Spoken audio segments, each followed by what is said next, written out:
Radio, programming for the open mind. And welcome back, everybody, right here to the Paranormal View on the ParaX Radio Network. I want to thank everyone for being with us tonight. Those here in the chat room and those listening from around the world, we appreciate each and every one. Tonight we have with us Barbara Duncan. Hello, everybody. And we got Jeffrey Gould. Hello, hello. And we have our great guest, Keven McQueen. So, I want to welcome you back, Keven. Thank you. All right. And Kevin's new book is Wild West, True Stories, True Tales of the Strange. And Gothic. And Gothic. Because got to add the Gothic to it. Cause, you got to add it because there's a lot of it that is Gothic. Yeah. They're Gothic and they're true. I always tell them, make sure you put true on the cover so everyone knows this stuff really happened. Yeah, I mean, some of them do seem really out there, but then, again, putting it back in the context of the era they're in, you could sort of go, okay. Real life is so strange. It's so much stranger than anything that you could imagine. So a lot of these stories, you'd read them and you'd say, oh, there's no way this really happened. So I always want to make sure people know that they did happen. Did you ever, I mean, I assume that there's a lot of stories that you simply went, I can't put this in a book. Yeah, you always find a lot of those. Is it that they're too graphic, too unbelievable, or a combination of all of that? Well, it's sort of hard to explain. When I look for stories, I try to look for things that are really out there. Sometimes they're true crime stories. But there has to be some element of humor to it, some kind of absurdity to it. Of course, if we gave a few examples tonight that really wouldn't be humorous in any way, they're just sort of unsettling and creepy. So I guess I should say either strange and creepy or absurdly funny in a way, or best of all, both at the same time, creepy and funny. Yeah. Well, it's safe to say you have to have a sort of a macabre sense of humor. Yeah, I think so. I wouldn't give it, to an 8-year-old for his birthday. Of course, the right kind of 8-year-old might think it's funny. Well, an 8-year-old Stephen King, maybe. Maybe Pugsley Adams. It's like the one you had on page 67 called Lost Treasure, Lost Life. It's really amazing how often this kind of thing happened. Out west, they'll find a skeleton with a note nearby. And the note will be describing the last days of the person. They're trapped or in a mine or something, and they have nothing to do for their last few days but sort of write what they're thinking and feeling. This was a Utah case. In 1893, a couple of prospectors found a skeleton in a shaft with a pair of heavy boots. And they found a note near the body saying something like, I'm dying, I found great wealth at the cost of my life. The samples in the bucket are from a ledge on, and then, it stops. Oh. Just so that you didn't have to tell anybody where the gold was? Perhaps he was thinking about it, but he just weakened and died at that point. So sure. Not only did they find a body, they didn't even get to find where the treasure was hidden. Oh. But at least they found a body. At least. Well, it said that when they found him, because he had written notes until he died, and he said there was samples in the bucket are from a ledge on. My hand trembles, my eyes grow dim, I am, and that was it. And the bucket referred to in the note was an old lunch pail bearing the initials RS. When the miners looked in it, they found chunks of gold ore. So I don't know if he got the gold ore from where he was at or if it was somewhere else. I'm not sure. There's another story in the book about a miner who was snowbound in his cabin. And off the top of my head, I can't remember which state it's in, but he was buried under snow for 3 or 4 months, and of course he ran out of food, so he just sort of kept a journal in his last days, which you can read. Creepy. That's one of the creepy ones. That's Yeah. not really absurd, just creepy. Well, it's kind of like reading, a diary of the Donner Party. It kind of Ooh, yeah, just something just like that. odd. But you also had some really interesting ones in there that bordered almost like on Indiana Jones. In, for example, New Mexico with the Tomb Raiders, where they found the cave with a bunch of bodies in it. Let's see, is that the one? It was a whole family of bodies, wasn't it? Yeah. Yeah, a guy was prospecting, I think, and the ground gave way under his feet, and there was just this big shaft under him. And luckily, he had a rope around his waist, so he didn't fall in, but he lowered himself down and found a family of skeletons in the corner with some primitive handwriting on the wall. And they had mummified. And his assumption was it was a family that was down in there and had been covered by a landslide, maybe, who knows, hundreds of years before. Wow. I mean, we don't stop to think about the natural disasters as well as the human causes of some of these deaths. Yeah, that was another one that falls in the creepy category. Yeah. And then you had a lovely story about Billy the Kidnapped. Oh, I was really proud of that one. I was proud of that one because I don't think I've seen this anywhere else. But the story is, of course, we all know who Billy the Kid was. And he was killed in 1881 by the sheriff. He was buried in New Mexico. But looking through all the old newspapers, which is claiming that his body had been snatched right from the grave only a few days after he was buried. And they gave some pretty convincing details. It was he was killed in July 1881.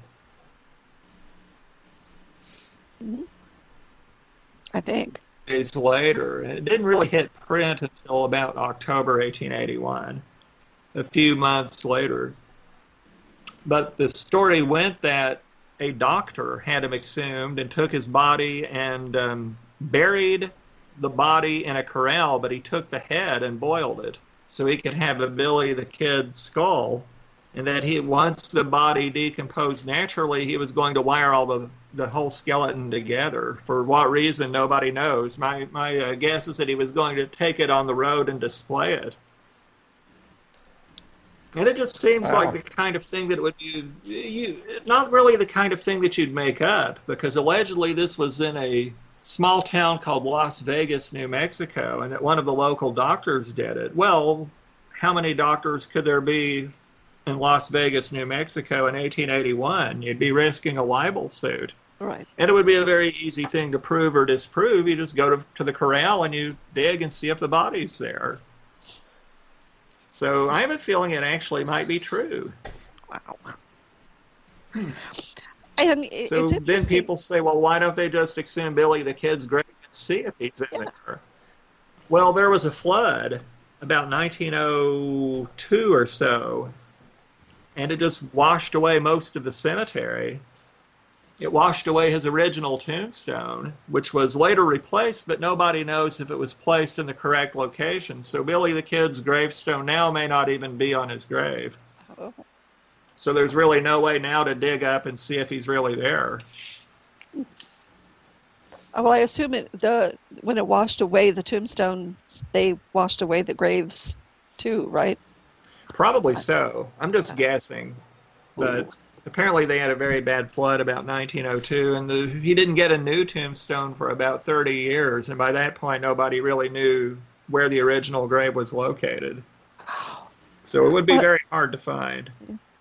Well, it would make sense that they would do that. I mean, this is about the time that these traveling sideshows would have exhibited Yeah, bodies of various people, right?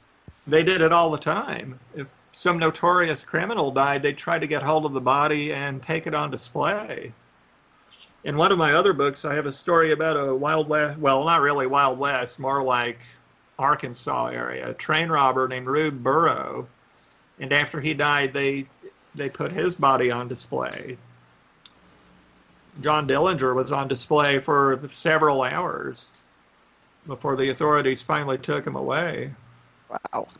Well, he was on display in the morgue, until they closed the morgue down, and hundreds of people came through to look at him. Well, that was true for a lot of criminals, outlaws, etc. That I guess the morticians or the grave keepers would allow people to come in and photograph the bodies while they were on what they called the cooling boards. Yep. Oh, there's lots and lots of pictures of dead outlaws. Sometimes they'd actually take the bodies on tour, but if they couldn't do that, then they'd sell pictures of the body. In fact, there are pictures of Rube Burrow's body. So you could buy a picture of Rube Burrow's body, or if you were lucky, you could actually see him on display in person. Now, this is kind of a weird question to ask, but this was before the times of embalming, right? Well, embalming, I've discovered, was fairly common in the USA in the 1850s. I'm doing research in the old papers right now, and I'm in 1859, and I'm seeing references to it, but it was very, very expensive. It really wasn't until the Civil War that it became common and cheap, because they would preserve all the bodies, well, not all the bodies. They would preserve the bodies of some of the soldiers and send them home to their families. Others were buried in mass graves, but some of the wealthier soldiers or some of the ones who were, high-ranking were embalmed. And, of course, very famously, Abraham Lincoln was embalmed and sent from city to city on a train tour. But certainly that wouldn't be in the case of these outlaws, for example. Well, it's kind of surprising what they could do. There were some cases where they would embalm bodies and they would just keep re-embalming them. Oh. To the point that they would just mummify. Wow. And that was just to be able to display? Yeah, people would just line up at the tent and pay a nickel or something and walk in and get a look at Rube Burrow. Oh. Or maybe, I don't know that they ever took Billy the Kid on display, but it sounds like somebody intended to. Oh, I'm trying to remember who they did put on display. There were several. Or There were a lot. Parts of them anyway. Body. Yeah. Yuck. But I guess in the day that would have been quite something to see. I think people forget that some of these legal hangings were like picnic days for a lot of people. Oh, yeah. Yeah, people would turn out by the thousands. Just to see a good hanging. That was a high form of entertainment. And, of course, seeing the body afterwards. I like to call it pay-per-view. Ooh. You pay and then you view. Yeah, I guess. Well, I mean, that they did make that, but also they allowed children to witness this sort of stuff as well. Oh, they insisted on it. They thought it was good for them. Okay. I mean, if Junior's got an attitude problem, you let him watch someone get hanged, and he's going to rethink his attitude real quick. I bet. At least that's how they thought about it. Now, I got another question from the chat room. It's from Tabby, and she wants to know, have you come across any stories from the Wild West that include sighting of Bigfoot? As a matter of fact, I found one that I think could be Bigfoot. I'm trying to remember which chapter it's in. Seems like I remember reading that one, but I'm not sure which one it was. It was on Antelope Mountain, and I can't remember the state. Off the top of my head, I'm thinking Montana, but that might be wrong. But the story is a couple of hunters. They found, don't know it was Bigfoot for sure, but it was a very large, hairy, man-like, ape-like creature that they took a shot at him, and then he chased them. Oregon. Oh, Oregon? Okay. not surprising. And they ran, well, you know, Oregon, Washington, that's supposed to be Bigfoot territory. They ran and they ran and they ran, and finally they looked back and found that the creature wasn't following them. But that's one of the earliest Bigfoot stories I found. And again, I'm guessing, I think it was around 1871. Yeah, and this was reported in the New York Times. Oh, I have two Bigfoot stories then. New York Times editorial dated April 26, 1871. Which state is that? Oregon. Oregon. Let me, I'm flipping through here trying to find the one I'm talking about. I titled it The Trouble with Harry. Oh, no, this is a different one. Hairy, so there's another pop culture reference for you. Yeah. Well, I'm There not are, sure yeah, where it Bigfoots. is, but that means there are two Bigfoot stories in it. Ooh. But that just means he's been around for a while. Well, you had one in Arizona on page 68 called Super Skeletons. Oh, yeah, there's actually 3 or 4 stories in the book from different states about people finding giant human skeletons. Yeah, And you see that turning up in some of my other books, too.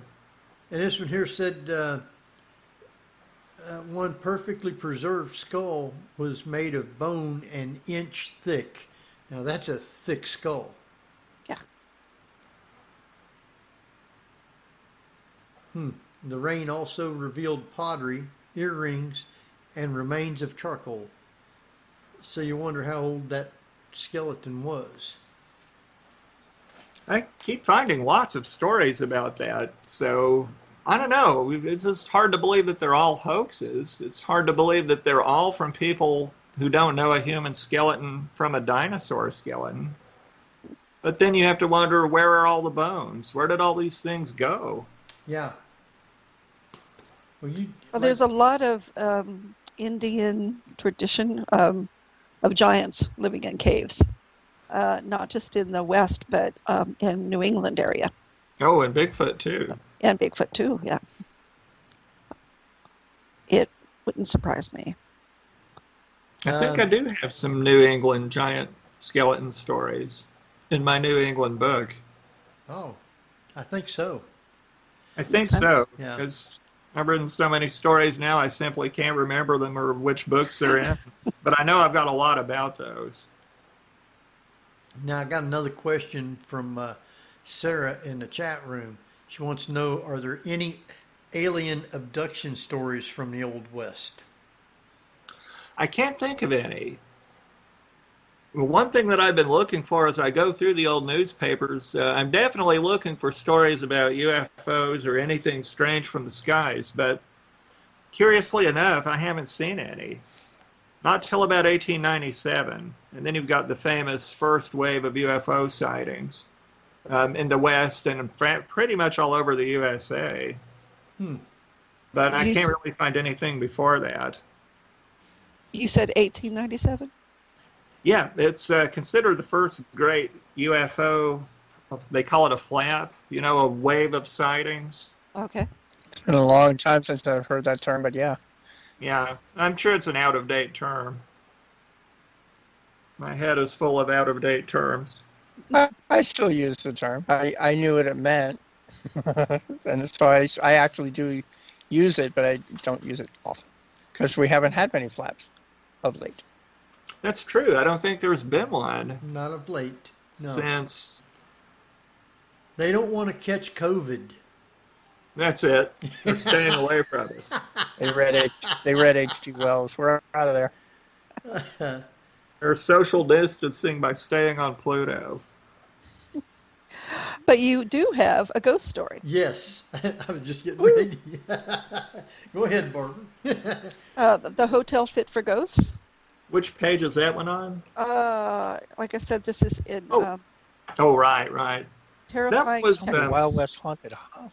not really a ghost story. It's a story about a hotel that was built at Corpus Christi by a man from New Jersey in the 1890s, I think it was, 1880s. He was sure Corpus Christi was going to be a major city, so he built this enormous hotel. Spent a ton of money having a bridge built there, and then the Panic of 1893 happened, and it just went totally bankrupt. So for decades, there was this gigantic hotel right in the middle of nowhere. Of course, now Corpus Christi is a major city. There is at least one ghost story in there. I'm trying to remember which one it is, though. There's a Colorado story I found in an old newspaper about a man from Illinois taking a trip. He was from Illinois. He went to Colorado, became a miner, had a great urge to go back home to Illinois. So he went there and arrived at night, got off the train. It was near the Sangamon River. It was dark. He knew there was a crevice somewhere nearby, but he had no light to see with. So as he walked along, he suddenly realized somebody was walking with him, emitting a sort of a faint glow. And he was able to make it back home safely. And once he got home, he found out that his brother had been murdered just a few days before, and that the ghost was dressed exactly the way his brother, exactly wearing what his brother was wearing when he was killed. Yeah, that's one of the ghost stories in the book. There may be one or two more. That's the only one I can think of off the top of my head. You got another one also on page 68 called Not a Deadbeat.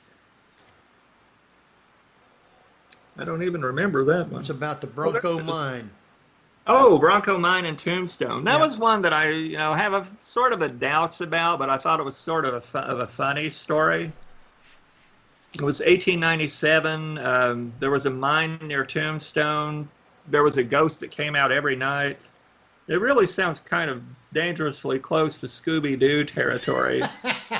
But it would come out every night, and it scared everybody away. But then people heard sounds of mining going on.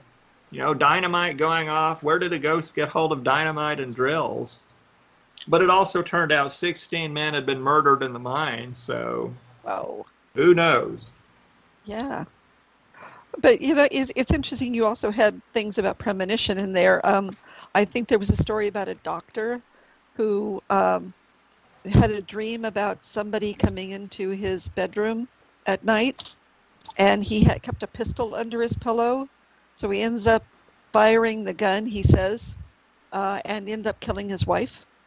Yes. Oh, right. That's that happens quite often. And he was acquitted. Yeah. Yeah, it's amazing how often people claim they murdered in their sleep. I've got lots and lots of examples of that throughout my books. Sometimes the jury believes it, sometimes they don't. Oh, here's a ghost story. This is the one I was trying to remember. This was a pretty good one. Most of the time when I do ghost stories, I sort of aim for, humor. And I tried to do that again this time, but it was also kind of a scary story of that. But a town called Latham in Wyoming in the 1880s, mid-1880s, there was a ghost that apparently scared people so badly that everybody left town. Oh. And it still doesn't exist. Just to confirm that, I got hold of some government office in Wyoming and said, so tell me, is Latham in Sweetwater County still in existence? And they said, no, it's not there anymore. It's a ghost town. Huh. And evidently it can be traced right back to this time in the mid-1880s when everybody in town got afraid and left. Oh, it still exists, but it's a ghost town. Right. I'm not sure if it even exists now. Oh, okay. Well, I'm trying to remember what they told me in Wyoming. I think it's just plain old not there. Wow. Buildings all decayed and fell down. I guess so. I mean, well, it used to have buildings and a train stop. So I'm guessing those things are no longer there. That's amazing. Yeah. If a ghost makes everybody pack up and leave town, including a bunch of tough Irish train laborers, something's going on. Bring in the Scooby crew, and they just pull the mask off, and it's Old Man Smithers.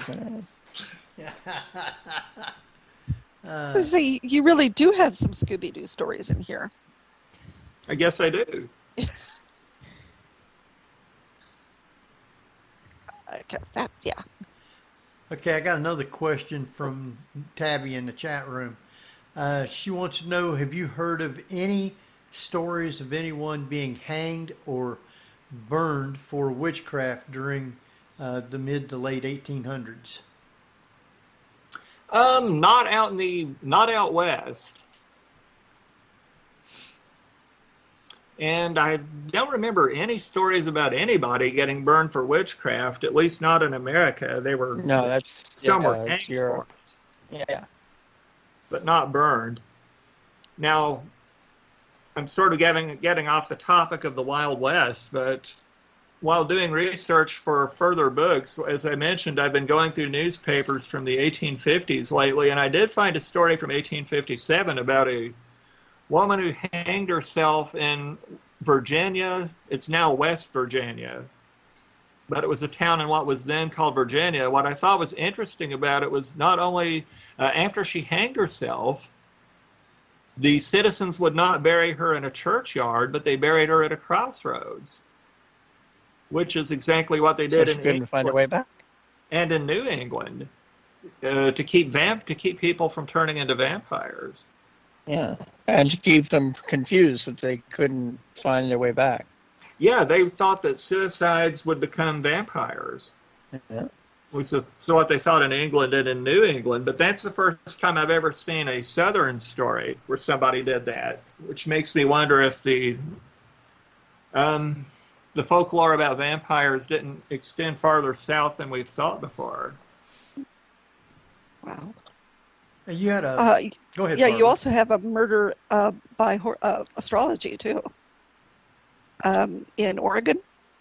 Yeah, Arthur Koval was his name. In the book, I called him the original Zodiac Killer. That's a really weird story. Again, it's creepy, but you tell it in a way that makes it kind of funny.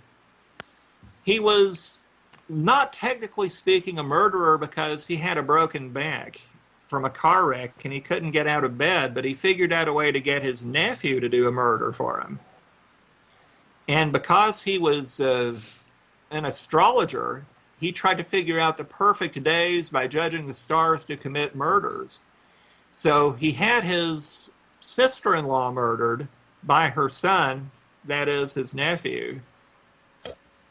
But it was a really foolish murder. He was caught immediately. The nephew, who was a teenager, was kind of simple-minded, so he went to jail, but he didn't stay in jail all that long. But Koval himself got hanged. And he admitted he'd been planning on murdering entire families, going by astrological signs. He even named a few of them. And the really weird part at the end, after he was hanged, his body was cremated, and his body is still, I was trying to remember who has it. Some official place in Oregon still has his body, his ashes.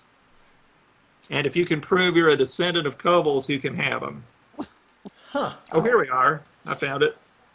The Oregon State Hospital still has his cremated remains. Really? Wow. But you have to be able to prove that you was related. Yeah, I guess so. So if any of your listeners are related to Koval, if you can prove it, you can have his ashes.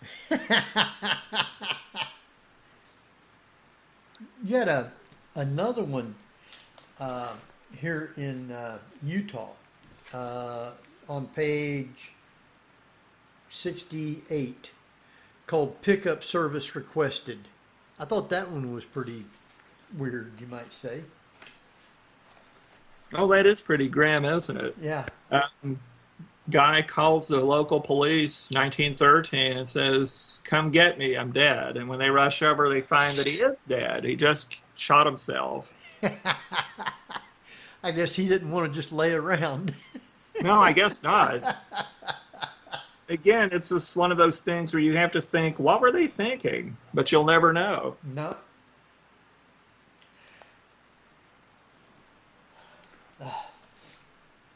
Barbara, you got another one? Well, I'm looking for that other Bigfoot story. Oh, for the other one. Oh, I'll look too. It's because it's fascinating to me that we like to think that the paranormal is relatively modern, but it isn't. I mean, even before spiritualism, people were afraid of ghosts. People were looking at cryptozoology and back in the day when there wasn't such a thing. So it's fascinating that some of the things that we're actively investigating now I found it. Oh, cool. Oh, I'm sorry, I didn't mean to interrupt you. No. Just beside myself with excitement. It doesn't take much, obviously. It was in Nevada. Oh, it's and Nevada. It was 1879. So that's not that. Yeah, the two guys who shot at it and then ran away. 1879 Nevada. Then the other one was a New York Times editorial from 1871, I think. Mm-hmm. And I've actually heard of stories going back even farther than that, to the 1850s. Of people just seeing wild, hairy Well, beasts. seeing large, hairy, ape-like men, we don't know they're Bigfoot. They kind of sound like it, though. Mm-hmm. They kind of match that description. And certainly this was in the days before circuses were bringing animals on sideshows here. Yeah, and especially that kind of animal. Mm-hmm. I mean, what would that be? It wouldn't really be a bear, and it wouldn't be an ape either. Right. Not that tall. So what creature would that be? I kind of like It's really funny. If you go through the old newspapers, you see all these stories about monsters, and almost always they say the same thing, which is, it is suspected it is a creature that somehow escaped from a traveling show. Could be. Could be. You got one on page 71, and you have a lot of these that you find. It's called His Last Request, which I thought was pretty funny.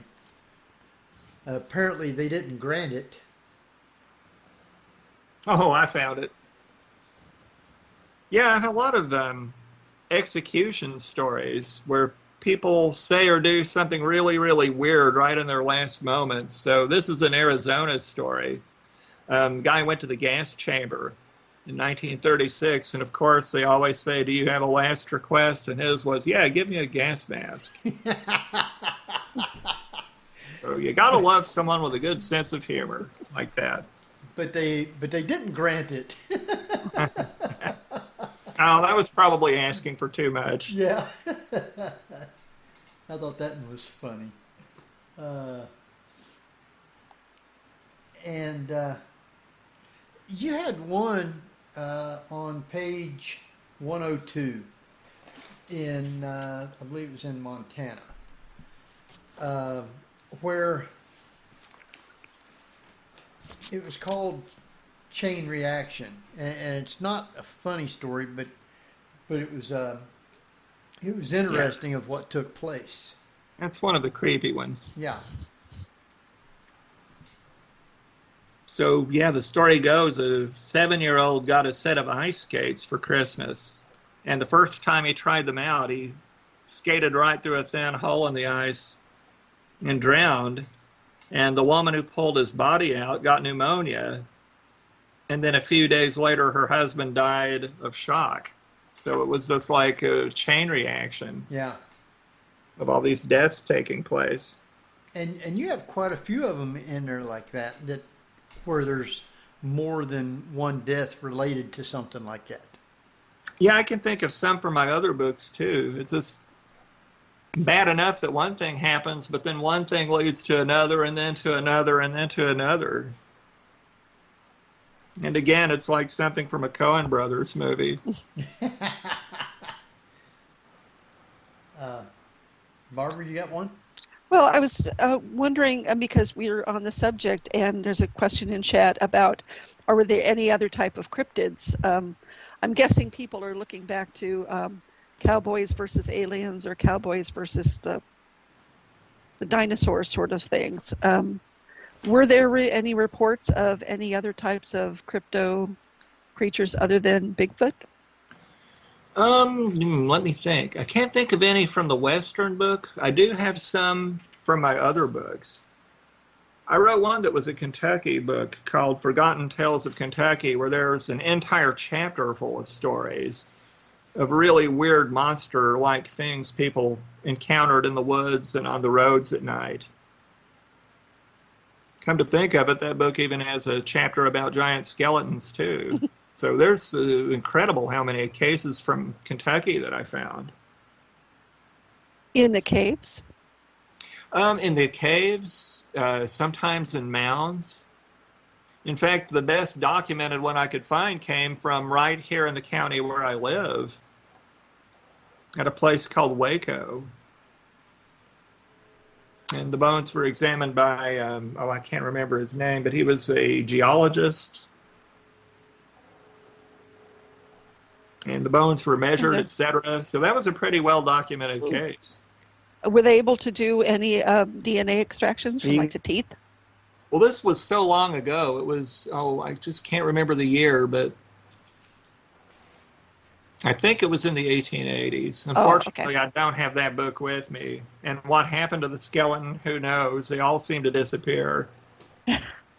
But that's one case where I'm pretty confident they really found what they said they found, because it was an actual scientist who found it and did tests on it. So at some point, would you ever consider putting the newspaper articles or photographs in your books? There are a few where I have, but not too many. That they just don't, the photographs don't exist? Sometimes you get photographs in the old newspapers, but generally they look really bad because the originals disappeared so long ago. And if the newspaper's after a certain date, then it's still copyrighted, out in public domain, and you have to actually pay to use it. Got ya. Okay. But I do have some books that are pretty heavily illustrated with old drawings and photographs from newspapers. I wonder if some of these, it begs the question, a photograph, what is it, Rod Stewart's quote, every picture tells a story, so that you kind of get a really good view of what you're talking about. Yeah, I always wish I could see these people that I write about. It's actually happened a couple times that descendants would write to me and say, oh, look, here's a picture. One guy I wrote about from Kentucky was executed and had his photograph taken while he was waiting for the hangman, and one of his descendants actually sent me a copy of the picture. Huh. He's all dressed up and looking very patient and very calm. And just waiting. Just waiting. I had nothing else to do, I guess. There's also something called ceramic transfer, and in cemeteries we find them a lot on tombstones, where they'll take a photograph and then they'll transfer the print to a ceramic disc so that the photograph is on the tombstone. I've seen those. I didn't know what they were called, though. Yeah. Yeah, that's common. Yeah, very common. I assume that they're post-mortem photographs, but in some instances they're not. Yeah, most of the time I've seen a lot of them. They seem to be, I've even seen like wedding pictures of people. I did see one that was definitely post-mortem, though. Find them with babies, too. Yeah.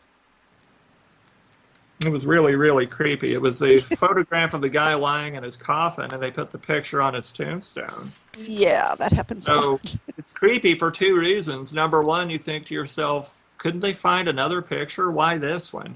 Oh, The yeah. other thing is that's exactly what's down there below my feet.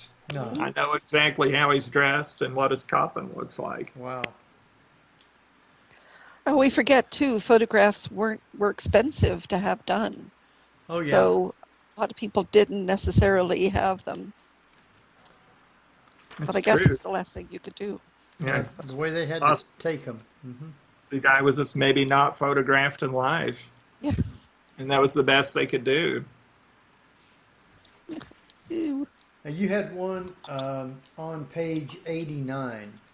Matter of fact, it was the first one in Montana, called An Honest Mistake, which I thought it was kind of funny. Yeah, that's another one that sort of falls in the creepy yet funny category. One of the richest men in the state had his son's body was stolen from the grave in 1909, and then 2 years later he got a note from someone saying, we'll return the body if you'll leave $5,000 or $1,500 by a lantern on the road. So he pretended to go along with it, thinking, all right, here's my chance to catch the body snatcher. And one of his friends came with him, who was a sheriff. Well, they dropped the money by a lantern, and then they went up the road a certain piece while the sheriff followed behind on a horse, hoping to catch whoever it was who left the note. But they got up the road a certain distance, and they realized they saw another lantern, and they dropped it at the wrong one. So they turned around and went back, and they saw a guy leaning over the money package, and they shot him, and it turned out they shot their friend, the sheriff, by accident. Yeah. And the body never turned up, so who knows what was going on there. Well, there were, I guess, some universities out here at the time, so I assume that the body snatching will also happened for cadaver research, right? It happened a lot. But because the man was so wealthy and because the note didn't come for 2 years after the snatching happened, a lot of people just thought it was somebody trying to make a quick dollar who didn't really have the body at all, but just said, give me the money and I'll give you the body, but didn't really have it. I guess we'll never know. But it would. I can't imagine it being often that you would get a kidnapping of a dead body for ransom, would it? You'd be surprised. Crimes sort of go in waves, and in the 1870s, which of course would have been 30 or 40 years before this incident happened, there was a wave of body snatching of wealthy people. Huh. Trying to remember the most famous one, there was I think he was in New York City. I think he was a dry goods merchant, but he was very wealthy, and his name was A.T. Stewart, and his body got stolen and hidden for ransom. Then in one of my books, I've also got the story of Cyrus O'Grady McCormick, the inventor of the mechanical reaper. His family was so worried about his body being stolen and held for ransom, they actually hired people to stand by his grave at night for months and months and months. Huh. Yeah, Now that Well, I think about it, Oh, I'm yeah. sorry. Everybody had mort safes built for that reason. A lot of people think that they were to stop people from being vampires, but in fact, they were used to prevent body snatching. Yeah, for money, for ransom, to sell it to a medical school. And come to think of it, they stole Charlie Chaplin's body. Yes, I remember that. Held it for ransom for a few weeks, I think. And so that's really fairly recent. right. I do remember that. Kind of odd. I got another one on page 90, and it kind of sheds a little light, I guess, on stuff. It's called The Downside of Pioneer Life, Part 2. Oh, yeah. Movies get everything wrong. That's another one of the themes you'll see in the book. You know, in the movies, someone falls off a horse and gets dragged, and it's a minor inconvenience. But in real life, it was something entirely different. Yeah, they got killed that way. killed very horribly. Yeah. But this particular chapter is about a family of pioneers, and the father went insane, killed his whole family with an axe, and when they finally broke into the house to catch him, he was eating an arm. And they had to kill him too because he was about to kill them. So I don't know, that may be kind of like the end of The Shining there. Maybe movies don't get everything right.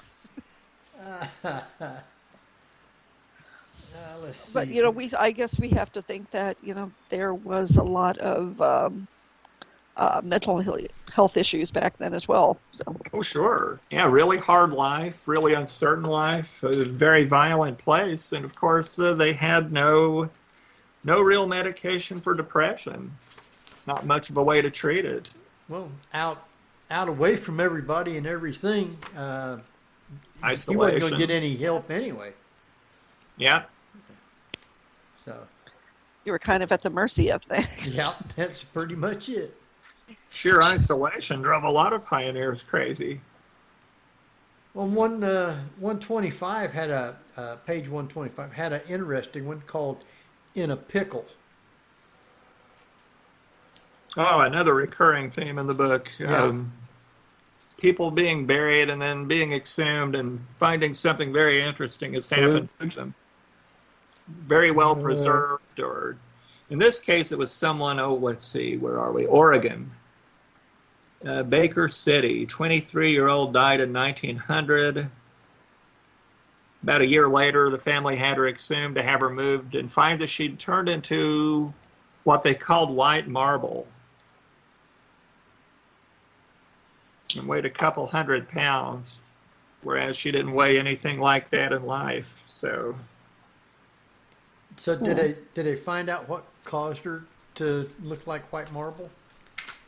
No, that was all the press had to say about it. So again, they'll report something like that, and then you don't get a follow-up story, so you're not really sure what was going on. Oh, but then in 1900, probably wasn't a lot of tests that they could do to find out what was going on with her. Probably not. In fact, if I recall, they just shrugged and buried her. They were going to move her, but they figured they'd just leave her there. Then you get an idea of what a possible vampire rumor could get started from all of that, too. Oh, definitely. Yeah. What I think was probably going on, in certain conditions, like if there's water in the coffin, bodies form a waxy substance. And they look like soap or marble or wax or something. And I think what probably happened was they dug her up and looked at her and found that she had turned into that substance. Ah. I think it's called adipocere or something like that. I'm not sure that I pronounced it correctly. Wild. But you read a lot of stories in the old papers about petrified bodies, and that's what's really going on, is water leaked in or there was a high limestone or iron content and it preserved the bodies that way. Wow. Our time is just running right on by. And Barbara, you got any last thing, or Jeff? No, I just can't wait for the next book. I'm pretty fascinated. Thank you. Well, it'll be out in August, about August 17th, I think. It's called Bizarre Bluegrass, and it's coming from Arcadia History Press. All right. It's my first all-Kentucky book in about 8 years or so. Yeah, so to be honest, it's bluegrass Kentucky, not bluegrass music. Yes. Oh, no. Bluegrass is the whole state. You would be surprised. Not even Bluegrass Legion, it's the whole state, but I thought I had a nice, alliterative, memorable title. And you'd be surprised of a lot of stuff that went on in Kentucky. Oh, nothing yes. surprises me about Kentucky. I mean, Well, oddly enough, just before... Go ahead, Jeff. Uh, You're breaking up, Jeff. I was going to say, just before I found out my short film, of course, never mind. All right. Why don't you Kevin, give out all your info, how people can follow you, and how they can get all your other books. And, okay. Then Thank you. Stay on until after we're off, and Okay. we'll talk with you. Well, you can find me on Facebook two ways. I have what I call my comedy page, which is Keven D. McQueen. My first name, by the way, is spelled Keven. And then there's another Facebook. It's just Keven McQueen. That's the author page. Or you could go to kevenmcqueenstories.com, which has a listing of all my books and places you can get them. About 19 or 20 books. I've sort of lost count, but covering the whole U.S., region by region or state by state. Everything but Hawaii and Alaska. And feel free to contact me through my website or through Facebook. I'd be very glad to hear from you. All right. With that, Barbara, you got anything else you want to add? Everybody stay safe. Wear your mask. Wash your hands. Yes, do that. I do. And in the county just below mine, where I used to live, they have the statewide mask order, blah, blah, blah. Go to a store today and maybe 2 out of 4 is wearing a mask. And you wonder, how are they letting people in the stores if it's mandatory that they're supposed to wear a mask? I just don't Take it off when they're inside. Yeah. And it's funny, Kevin, because I'm going back through the San Francisco Chronicle to the 1918 pandemic and looking at all the newspaper articles coming out from San Francisco at that time, and how it mimics what's going on now, where a sheriff's deputy actually shot somebody in San Francisco in 1918 because he refused to put a mask on and tried to assault the officer.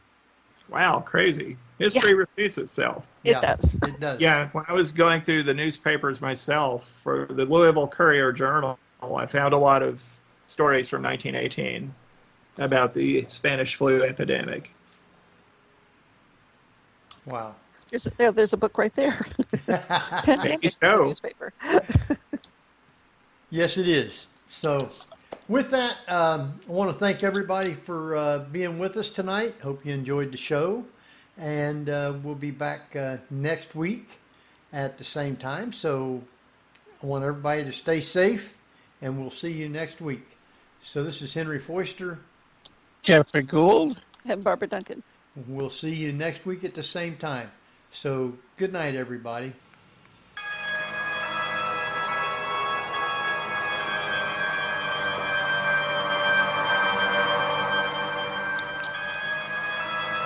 You've been listening to the Paranormal View on the ParaX Radio Network.